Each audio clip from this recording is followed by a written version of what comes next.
서 손으로 만들어 본 것들이 여러 가지가 있을 것입니다. 이전에 초등학교 국민학교 시간에 지점토라고 하는 것으로 이렇게 물건을 만들어 본 적이 있는데 요즘은 지점토로 물건을 만들지 않더라고요. 좀 더 이렇게 몸에 좋은 거, 사람의 몸에 해롭지 않는 것들로 아이들이 이렇게 물건을 만든 것도 볼 수 있고, 이전에는 수습강으로 여러 가지 물건도 학교에서 이렇게 만들어 보고 하는 그러한 시간들이 있었던 것 같습니다. 우리는 여러 가지에 살면서 많은 음식과 물건들을 접하게 되고, 이것은 사람들이 만들거나 때로는 우리가 만드는 그러한 모습들을 우리가 살면서 하게 되는 것이죠. 음식을 만들어서 누군가에게 음식을 베풀었는데 어떤 사람은 그 내가 만든 음식을 보고 사족을 못 쓰는 거예요. 내가 가진 것들을 만족하지 못하고 내가 만든 음식, 그러니까 누군가가 만든 음식을 좋아하게 되면서 그것을 갈망하게 되는 것도 우리는 세상에서 보게 됩니다.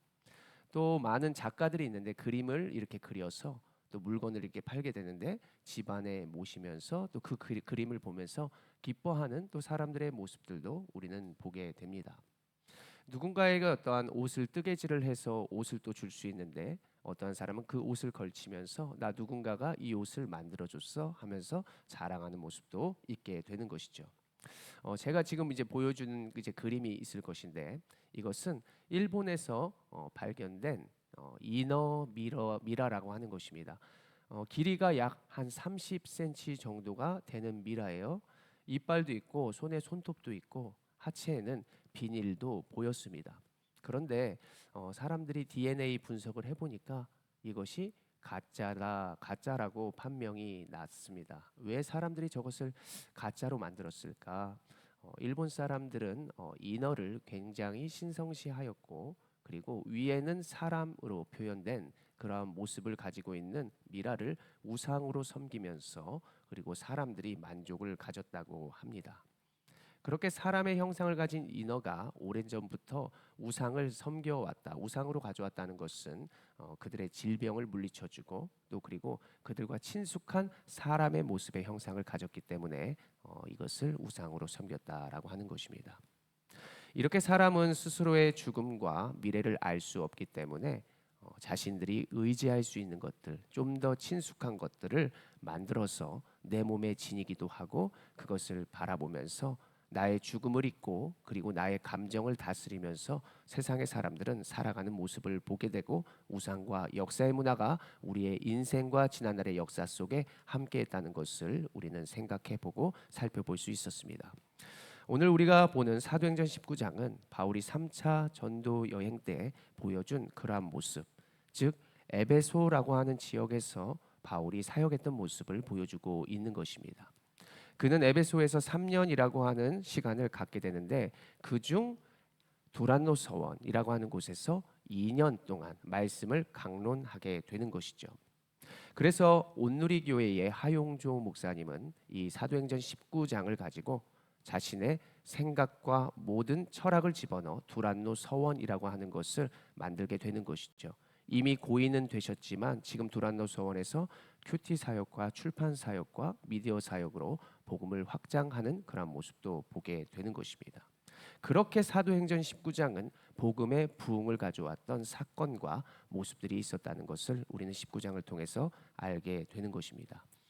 학자들이 두란노 서원에서 바울이 말씀을 강론했던 그 시간이 언제였냐라고 이야기를 할 때에 오전 11시부터 오후 4시 사이였을 것이다라고 추측을 하고 있습니다. 여러분들 필리핀이나 동남아에 여행을 해보셨더라면 그렇게 더위가 많은 지역에서는 사람들이 이렇게 더위를 피해서 점심시간에 그늘에서나 아니면 집에서 쉬는 광경을 보았을 것입니다. 우리는 그것을 보면서 저 이 민족은 이렇게 게으르니까 이렇게 못 사는구나.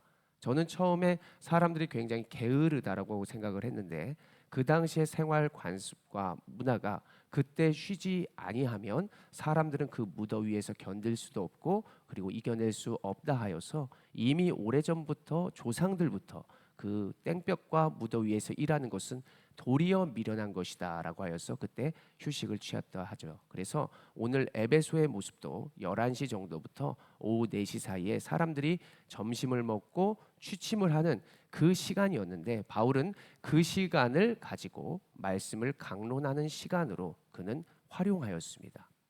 그러면 우리가 요즘 우리의 시대로 보면 무엇이랑 비슷할까요? 이렇게 특별 새벽 기도회 아니면은 사람들이 쉬는 주일 이러한 시간에 예배를 한다는 것이죠. 사람들이 보기에는 말씀을 전하는 사도 바울도 미련해 보였을 것이고 그리고 하나님을 믿는 성도들도 미련해 보였을 것입니다. 쉬어야 일을 하지. 왜 쉬지 않고 말씀을 들으러 가? 왜 쉬지 않고 말씀을 전해? 이제 이러한 것들이 그 시대에 굉장히 특별하기도 하고 미련해 보이기도 하고 사람들의 관심을 집중하기에 시작했습니다. 그런데 그 모습 가운데에 어떠한 역사가 일어나는가? 막 귀신 들린 자가 귀신이 떠나가고 병 들었던 자가 병들이 치유된다라고 하는 소문들이 들리기 시작하는 것입니다. 아, 그리스도인들은 뭔가 특별하구나. 뭔가 구분된 시간과 소중한 시간과 자기만의 시간을 갖지 않고 하나님, 예수의 이름이라고 하는 믿는 자들은 굉장히 특별하고 축복을 받는 모습이 나타나는구나라고 그 주변에 복음이 이제는 관심을 갖게 되는 것이죠. 그래서 하나님께서 오늘 바울에게 이러한 모습을 주었다고 하는데 한번 우리가 주목해보고 한번 말씀을 계속해서 나눠봅니다. 사도행전 19장 11절의 말씀인데 우리가 함께 읽어봅니다. 시작.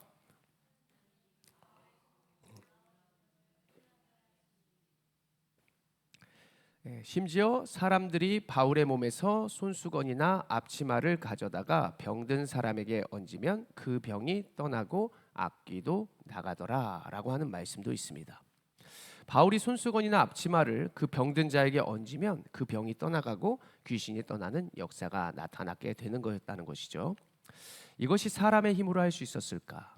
아닙니다. 바울이 항상 예수의 이름을 외쳤기 때문에 사람들도 예수의 이름에 주목하고 나도 예수의 이름으로 한번 해볼까? 이제 이러한 생각들을 하게 되는 것이죠. 그래서 사실적으로 마술사들이 그러한 부분을 예수의 이름으로 따라합니다. 귀신 들린 자를 보고 예수의 이름으로 내가 한번 유명해져 봐야지. 내가 돈을 좀 벌어 봐야지. 이런 생각으로 예수의 이름을 똑같이 활용했거든요. 근데 예수의 이름을 이용했던 모습이었기 때문에 도리어 그들은 귀신이 그 위에 올라타서 많은 사람들 앞에서 조롱을 당하고 귀신에게 지는 모습을 이렇게 보여주게 되는 것입니다. 그래서 대조되는 모습을 보여주는데 누구는 예수의 이름으로 복음을 전하고 진심으로 나아갔더니 악귀가 떠나고 병든 자가 고침을 받게 되는데 예수의 이름을 가지고 자신의 유익과 자신의 명예로 살아가는 자는 바로 세상 앞에서 조롱이 당하고 그리고 안 좋은 최후의 결말을 보여주는 그러한 모습이 이 에베소 지방에 있었습니다. 그런데 이 개인적인 목적에서 예수의 이름을 외쳤을 때 사도행전 19장 13절 한번 보십시오. 읽겠습니다. 시작. 돌아다니며 마술하는 어떤 유대인들이 시험 삼아 악귀 들린 자들에게 주 예수 이름을 불러 말하되 내가 바울이 전파하는 예수를 의지하여 너희에게 명하더라. 아멘. 그렇죠? 이들이 예수의 이름을 불러서 악귀 들린 자들에게 명하는데 19장 16절 우리가 눈으로 보시면 바로 악귀들이 그들에게 뛰어올라 예수의 이름을 자기의 이름으로 사용했던 자들은 도리어 귀신에게 사로잡히는 그런 모습을 보여주면서 사람들 앞에서 벗은 몸으로 도망치는 모습을 보여주게 되는 것입니다. 무엇이 그들의 우상이었을까요? 자기 자신이었겠죠. 그리고 물질이었습니다. 사람들 앞에서 높아지고 싶었습니다. 초대교회에는 이러한 우상들 때문에 또 자기의 명예와 또 자기의 만족들 때문에 죽거나 사람들 앞에서 조롱을 당하거나 귀신에게 패하는 여러 가지의 모습들을 우리는 살펴볼 수 있습니다. 헌금 역시도 내가 드릴 수 있는 만큼 자원하는 심령으로 드려야 되는데 내 이름 자랑하려고 내가 나의 모든 것들을 팔았습니다. 그렇게 공동체 앞에서 거짓으로 나아갔더니 혼이 떠나가는 그러한 부부도 살펴볼 수 있고요. 오늘 예수의 이름으로 자신의 유익과 또 자신의 물질과 명예를 위하여 사용하는 자들은 귀신 앞에서 패배하는 모습을 보여주게 되는 것이죠. 우리도 잘 생각해야 할 것이 우리가 예수를 믿는 성도고 예수로 살아가는 자들인데 내가 만약에 예수의 이름을 가지고 살아가는 사람이 우상을 숭배하거나 또 나의 이름을 위하여 살아가는 모습으로 나아간다면 우리가 세상 앞에서 실패하거나 조롱당하는 모습으로 갈 수 있습니다. 그래서 우리가 예수의 이름, 그 예수의 이름을 가진 자들이 어떻게 살아가야 할지 오늘 말씀을 통해서 계속해서 잘 상고해 보시기를 바랍니다. 사람의 생명과 관련된 것들을 가지고 요즘은 우상을 많이 만들고 사람을 두려워하게 하여서 사람의 생명을 가지고 돈을 벌려고 하는 자들이 많이 있죠. 특별히 제가 이제 뭐 아이를 같이 이렇게 나보고 또 아빠가 되어 보니까 산모나 신생아를 가지고 이렇게 장사를 하려고 하는 그런 것들이 굉장히 많더라고요. 태아보험 같은 거, 태아보험 들어보셨어요? 나 때는 없었는데 그렇죠? 없었을 수도 있어요. 저 때부터 막 태아보험 이런 거 있는데 태아보험 드셨어요? 간사님? 아이 태어날 때. 저는 우리 안 들었죠? 저희는 태아보험 이런 거 안 들었어요. 그러니까 뭐 일부러 안 들고 한 게 아니라 뭐 형편도 있고 여러 가지가 있는데 안 들면 안 되게끔 병원과 뭔가 연결이 돼서 막 그런 것들을 얘기를 해주는 거죠. 그럼 뭔가 이제 들어야만 할 것 같은 거예요. 그리고 산후조리원, 조리원도 이상하게 병원들과 또 연결이 되고 어디 조리원에서 몸을 관리해야 된다. 생명과 관련된 거죠.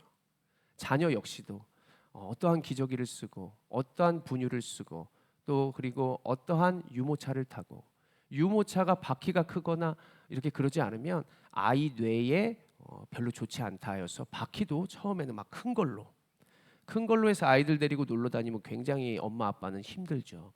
그리고 아이가 어느 정도 크면 이제 유모차가 좀 작아지고 저 때도 제가 중고나라라고 하는 사이트를 이용해서 이제 유모차를 막 한번 큰 바퀴 있는 걸로 최대한 구해보려고 많이 노력했어요. 그런데 보면 아이 엄마들이 아이를 키우고 이제 유모차가 이제 갖고 있기 때문에 이제 그것을 중고 시장에 내놓는 것을 보게 되는데 그 당시에 유모차 그냥 드립니다 이렇게 수지에 용인 수지에 이제 그런 글을 제가 보게 된 거예요.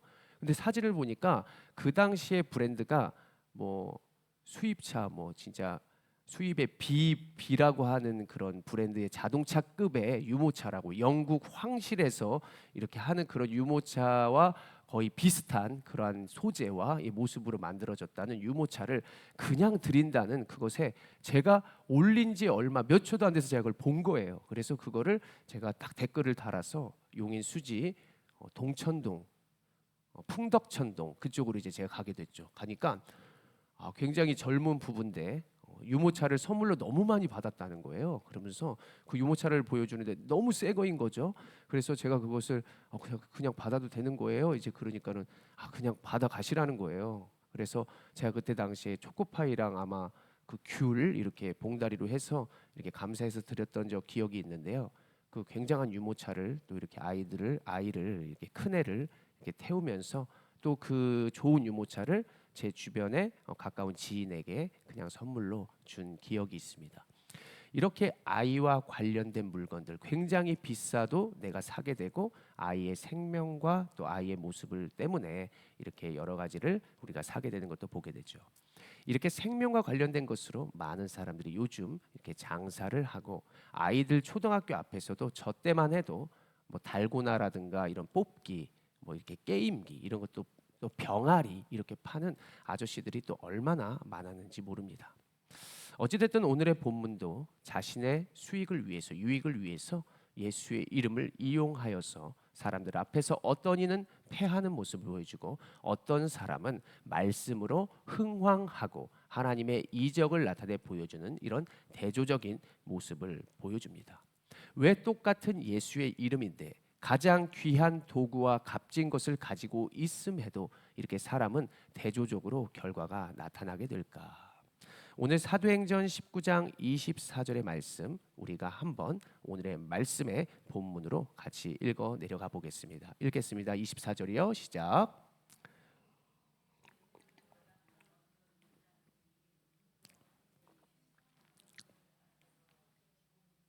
적지 않은 벌이를 하게 하더니 아멘. 우리가 사진을 보시면 아데미라고 하는 이러한 여신이 있었습니다. 다산의 여신. 고대 근동에서부터 생명과 관련된 다산. 고대 근동은 생명이 금방 죽죠. 그리고 어떠한 누군가를 의지하지 않으면 살 수 없다라고 하여서 그 당시에 이 가슴에 젖이 12개나 달린 이런 신상을 만들어 팔기 시작합니다. 고대 근동에서부터 이 아데미 신상을 믿은 사람들은 죽지 않고 살았어. 번성했어. 이러한 이제 소문으로 이제 에베소까지 오게 되는데 그때의 은장 수공업자들 그 당시에 데메드리오라고 하는 사람이 있었는데 아데미를 기념하여 여러 작품을 만들고 기념품을 만들어서 팔게 되는 것이죠. 많은 장사가 되었습니다. 에베소로 많은 이들이 모였습니다. 너도 나도 아데미의 모형을 만들고 팔고 같이 사고 팔고 하면서 가정에 집에 두고 장식품으로 걸고 또 신전에 나아가 이 아데미에 관련된 신상의 장신구들을 이렇게 올려놓는 이러한 모습들을 보게 됩니다. 우리도 얼마나 이 토속 신앙과 여러 가지 모습들이 있는지 모릅니다. 가장 작은 것들, 우리가 따라하는 것들이 무엇일까요? 어디 산에 가면은 돌멩이 이렇게 얹어 놓죠. 저도 해봤어요. 저도 하나님을 믿는 사람인데 동전 있잖아요. 동전 어디 이렇게 물 있는 이렇게 잔잔한 에버랜드에도 이런 게 있어요. 동전을 얼마나 많은 사람들이 자신의 소원을 빌고 거기 동전을 던져 놓은지 모릅니다. 동전도 건져도 봤어요. 돌도 올려도 봤어요. 저만 그랬나요? 그게 이제 어떠한 우상이다 뭐 이러한 생각 안 하고 그렇게 동전도 던지고 돌멩이도 얹고 이러한 행위를 하는 것처럼 그 당시에는 아데미와 관련된 그러한 신상을 사람들이 모시고 그리고 섬겼던 그러한 모습들이 있었다는 것입니다. 그래서 오늘 데메드리오 같은 은세공업자들은 그걸로 장사를 하게 되죠. 내가 그것으로 돈을 벌게 되고 하니까 더 아데미가 살아있는 신처럼 그렇게 모시고 사람들에게 그것을 조장하여서 많은 이들이 아데미 신상과 아데미 여신이라는 그 여신에게 굴복할 수밖에 이렇게 하게 되는 모습들이 있었습니다. 그렇게 많은 재산을 축적하고 상당한 이익을 가지고 있었는데 이를 보고 누가 나타나느냐? 사도행전 19장 26절 바울이 이렇게 행동하는 것입니다. 읽겠습니다. 시작. 이 바울이 에베소뿐 아니라 거의 전 아시아를 통하여 수많은 사람을 권유하고 말하되 사람의 손으로 만든 것들은 신이 아니라 하니 이는 그대들도 보고 들은 것이라. 아멘. 바울이 말합니다. 우상입니다. 우상 숭배하는 거예요, 여러분. 저 장사 속성에 여러분들 빠져들지 마십시오. 사람의 손으로 만든 것입니다. 왜 사람이 사람의 손으로 만든 것을 하나님처럼 신으로 섬기고 있는 것입니까? 라고 바울이 선포하는 것입니다. 처음에 바울이 말씀을 에베소에서 선포했을 때 두 가지의 양상이 정확히 구분됐어요. 말씀을 듣는 자와 말씀을 듣지 않는 자. 그런데 바울에게 하나님의 은혜를 주셔서 사람을 살게 하고 그에게 많은 이적과 능력을 갖게 하니 사람들이 이제 이 바울의 말에 주목한 것입니다. 정말 그런 것 같네. 내가 왜 이 많은 재산을 이 우상 앞에 바치는 것이지? 이것을 바치지 않아도 내가 살 수 있는데 내가 왜 이것에 매여 사는 것이지? 우리도 그래요. 하나님의 말씀을 듣고 내가 지금까지 매였던 어떠한 취미, 오락, 여러 가지 술과 세상의 문화들에게 내가 너무 흠뻑 빠져 사는 것은 아닐까? 내가 그것을 정말 없으면 못 살 정도로 내가 살아가는 것은 아닐까? 이렇게 깨달아지는 것처럼 그 당시에 적지 않은 믿음을 가진 사람들과 또 하나님을 모르는 자들까지도 내가 왜 이 썩어진 우상, 왜 은장색들이 만든 이 수공업의 이 모습에 내가 왜 이렇게 매여서 살았지? 라고 하는 것을 성령에 힘입어 깨닫게 되는 것입니다. 그래서 사도행전 19장 27절의 결과를 초래하는데요. 함께 읽습니다. 시작. 우리의 이 영업이 천하여질 위험이 있을 뿐 아니라 큰 여신 아데미의 신전도 무시당하게 되고 온 아시아와 천하가 위하는 그의 위엄도 떨어질까 하노라 하더라. 아멘. 한창 영향력이 있는 바울이 와서 말하니까 이제 그들이 술렁이는 거예요. 가짜 우상을 팔던 자들이 술렁이고 이제는 서로가 모여서 쑥덕쑥덕하기 시작합니다. 바울을 또 팔아버리려고, 바울을 또 감옥에 가두려고 이들은 거칠게 항의하면서 저항하며 나아가는 것이죠. 우리도 복음을 전하게 되면, 우리가 예수의 이름을 말하게 되면 얼마나 많은 사람들이 복음에 저항하는지 모릅니다. 하나님의 일을 하다 보면은 공동체에서 여러 가지 분열도 있게 되고, 우리가 하나님의 복음 앞에서 선교도 해보고 전도도 해보면 많은 사람들이 눈도 마주치지 않아요. 어제도 말씀을 이렇게 준비하다가 복음을 전하러 어제 전도팀이 와서 이 병점과 주변의 복음을 전하러 갔는데, 많은 이들이 이렇게 말씀을 듣거나 또 전도에 이렇게 응하지 않더라는 것입니다. 많은 젊은이들이 이제는 이렇게 복음을 듣고 누군가를 바라보고 할 그러한 여유가 없이 살아가더라고요. 굉장히 분주하고요. 그들의 모습을 보면은 여러 가지의 세상의 우상에 빠져 있는 모습들을 보게 됩니다. 제가 얼마 전에 제 동생이 친동생이 성수동에서 이제 일을 하기 때문에 그 일하는 곳은 성수동의 핫 플레이스다. 그리고 그곳이 여러 외국인들도 많고 젊은이들이 많이 돌아다니는 것을 보게 됩니다. 동생을 한 30분 정도 제가 이제 기다리게 되었는데, 거기에 다니는 젊은이들을 보니까 다 눈이 이상해요. 눈도 이상하고 복장도 이상하고. 그러니까 그냥 이렇게 입으면 되는데 이제 복장을 이렇게 한쪽으로 이렇게 빼는 거죠. 예를 들면 이렇게 빼거나 뭐 피어싱을 하는데, 피어싱 저 때만 해도 친구들 뭐 한 2개 이 정도 했는데 뭐 코에 하고 배꼽에 하고. 그러니까 그런 액세서리가 자신의 한두 가지로 이렇게 조화를 이루어야 되는데, 액세서리가 코에도 있고 귀에도 있고 입에도 있고 이게 너무 다양하게 있는 거예요. 그리고 몸에 타투도 있고. 그러면서 그냥 일반적으로 걷는 것이 아니라, 보통은 우리가 이렇게 하다가 삐끗하면 이렇게 해서 가끔 한번 삐끗하는 거잖아요. 근데 삐끗한 게 다 삐끗하게 걷고 오히려 바로 걷는 일이 드물더라는 거예요. 약간 이렇게 걸어, 약간 이렇게 걷고 구석에서 다 이렇게 쭈그려 앉아서 전자담배를 빨고. 코로나 이후에 정말 많은 것들이 변했더라고요. 제가 그냥 뭐 해봐야 수원에 뭐 인계동이나 뭐 요 근처 잠깐 뭐 신방을 하러 뭐 다니고 이런 것들은 해봤지만, 요즘 젊은이들이 많이 모인다는, 제가 성수동에 그 오후 시간에 30분 정도를 제가 있으면서 굉장히 문화적인 충격을 받았습니다. 와, 이거 복음, 야, 이거 우상, 이거 어떻게 복음을 전하지? 정말 하나님 은혜 아니면 이 시대에 복음을 전하는 것은 정말 쉽지 않겠다. 도리어 정상이 비정상처럼 보이고 비정상이 정상처럼 보이는 거예요. 가끔 이렇게 액세서리를 걸치거나 가끔 우리가 이렇게 좀 이상한 자세를 한번 사진 찍을 때 이렇게 취할 수 있는데, 거의 이런 이상한 자세가 대부분의 이렇게 자세고, 그 사람들의 모습을 보면 그냥 한번 바르게 한번 하고 또 이상하게 걷고 있는 이 모습을 보면서, 와, 이거 어떻게 하지? 어떻게 복음을 전하지? 이러한 생각들을 하게 되었습니다.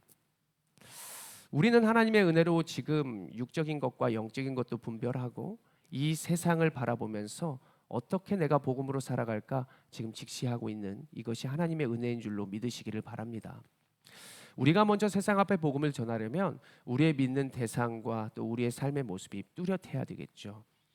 우물쭈물하거나 분명한 모습, 그것을 가져야 되는 것이죠. 우물쭈물하고 하대서는 안 되고, 우리가 무엇을 믿는 사람인지를 내가 먼저 분명히 하고, 내가 어떠한 목적으로 살아가는지를 분명히 하여야만 우리가 세상 앞에서 온전한 하나님의 모습을 나타내고 주님께로 우리가 온전히 나아가게 해주시는 축복의 통로가 될 수 있을 것입니다.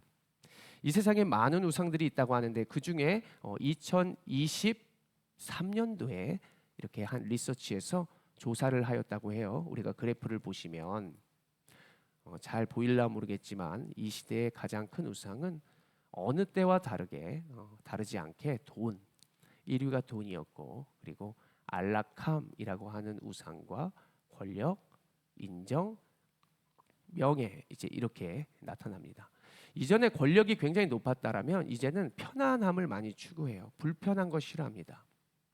이렇게 교회도 예전에는 뭐 성전에 오르고 먼 곳까지 가고 여러 가지 불편함을 내가 감수하면서까지 여러 가지의 일들을 감당했는데, 이제는 편한 거예요. 지하 주차장에서 내려가서 지하 주차장이 있는 곳으로 가는 어떤 쇼핑센터와 같은 이러한 신앙, 또 이러한 안락함, 이것이 어느덧 우상이 되었다는 것입니다. 또한 물질은 언제나 1등이었죠. 그래서 돈에 관련된 것이라면 사람들은 사족을 못 쓰고, 돈에 관련된 것이라면 내가 그것을 위하여 하나님 영광 돌릴게요 라고 하면서 물질이 어느덧 나를 삼켜버려 내가 주의를 성수하지 못하거나 또 하나님에 대한 말씀과 기도 생활에 게을리하는 우리들의 삶의 모습도 돌아볼 수 있겠습니다. 하나님께서 우리를 창조하실 때 우리를 이렇게 창조하셨죠. 창세기 1장 28절의 말씀, 굉장히 유명한 말씀인데요. 우리가 같이 한번 힘있게 읽어봅니다. 28절이요. 시작.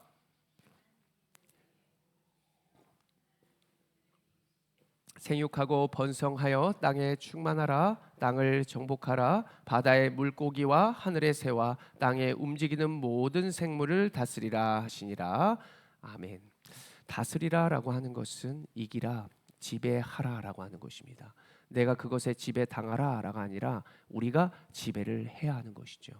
너가 하나님의 형상으로 지은 바 되었고, 그리고 내가 너를 지었으니 많은 피조물들을 너에게 선물로 줄 터인데 너가 그것을 다스려라. 다스리면서 나의 영광을 높여라 라고 하나님은 이 세상의 모든 만물을 창조해 주셨습니다. 우리의 모습 때문에 우리의 부족함 때문에 그것을 주셨다라고 여겨볼 수도 있지만, 우리가 그것을 채우다 보면 하나님의 것으로 채우기보다 그것이 내가 되었는지 내가 그것이 되었는지 모르고 살아가는 인생이 많더라는 것이죠. 이것은 처음 우리가 가졌던 목적을 상실했기 때문입니다. 내가 그것을 취하려 하고 내가 그것을 사용하려 했는데 도리어 내가 그것을 너무 사랑하게 되니 그것에 내가 도리어 이용을 당하더라. 그래서 우리가 창세기 1장 27절 문화의 정복, 우리가 이 여러 가지들을 생각해 보게 되는 것인데, 내가 정말 사랑하고 이용한다라고 하는 것을 우리는 정확히 다시 한번 생각해 봐야 할 것입니다. 나는 무엇을 좋아할까? 나는 지금 무엇을 이용하여서 예수의 복음을 전할까?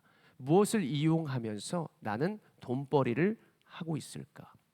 그렇다면 여기에서 나의 우상이 있을 확률이 굉장히 높은데, 이것을 하면서 나는 무엇을 위하여 내가 진정으로 이 일을 하고 있는가라고 하는 생각을 해봐야 합니다. 세상의 사랑인과 그리고 세상의 모습을 가지고 있다면 그것은 가끔 너무나 힘들 거예요.